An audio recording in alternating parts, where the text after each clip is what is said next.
ഇനി അഭിമാനത്തോടൊപ്പം ആത്മവിശ്വാസവും മികവാർന്ന സേവനങ്ങൾ കൊണ്ട് ഓരോ ആഘോഷവും ധന്യമാക്കി. ലനോറ, പാണ്ടിക്കാട് റോഡ്, വണ്ടൂർ. 1000 രൂപയുടെ 18 മാസ തവണകളും സ്കീം 2-ൽ 2000 രൂപയുടെ 15 മാസ തവണകളുമാണുള്ളത്. ഓരോ മാസവും നറുക്കെടുപ്പ്. വിജയികൾ തുടർന്ന് പണമടയ്ക്കേണ്ടതില്ല. Anupama gold gallery, golden diamond, Edavanna, Thiruvali, Othayi. Nilambur നമ്പൂരിപ്പൊട്ടിയിൽ പുഴയോരത്ത് കാട്ടാന ഷോക്കേറ്റ് ചരിഞ്ഞ സംഭവത്തിൽ 3 പേർ വനം വകുപ്പിന്റെ പിടിയിൽ. 4 പേർക്കെതിരെയാണ് കേസ്. പ്രതികളിൽ ഒരാൾ ഒളിവിലാണ്. ഇയാളെക്കുറിച്ച് വ്യക്തമായ സൂചനയുണ്ടെന്ന് വനം വകുപ്പ് ഉദ്യോഗസ്ഥർ പറഞ്ഞു. മൂത്തേടം നമ്പൂരിപ്പൊട്ടി സ്വദേശികളായ മങ്ങാട്ടിൽ രാമചന്ദ്രൻ, കുന്നക്കാടൻ സുദേശ്, പറയിടത്തിൽ ഷിബു ജോർജ് എന്നിവരെയാണ് നിലമ്പൂർ റേഞ്ച് ഓഫീസർ KG അൻവറിന്റെ നേതൃത്വത്തിലുള്ള സംഘം പിടികൂടിയത്.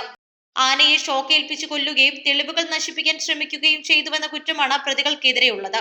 കഴിഞ്ഞ മാസം 16-നാണ് നമ്പൂരിപ്പൊട്ടിയിൽ പുഴയോരത്ത് ഷോക്കേറ്റ് ചെരിഞ്ഞ നിലയിൽ കാട്ടാനയുടെ ജഡം കണ്ടെത്തിയത്. Kanjirapuzha deputy range officer K Gireesan, section forest ഓഫീസർമാരായ P Manukkuttan, Sreejith, beat forest ഓഫീസർമാരായ AK Rameshan, K Satheesh Kumar, Antony Thomas, KN Harish, T Jayakrishnan, Zakir Karattuchalil, Harikrishnan എന്നിവരടങ്ങിയ സംഘമാണ് അന്വേഷണം നടത്തി പ്രതികളെ പിടികൂടിയത്. East live, Nilambur.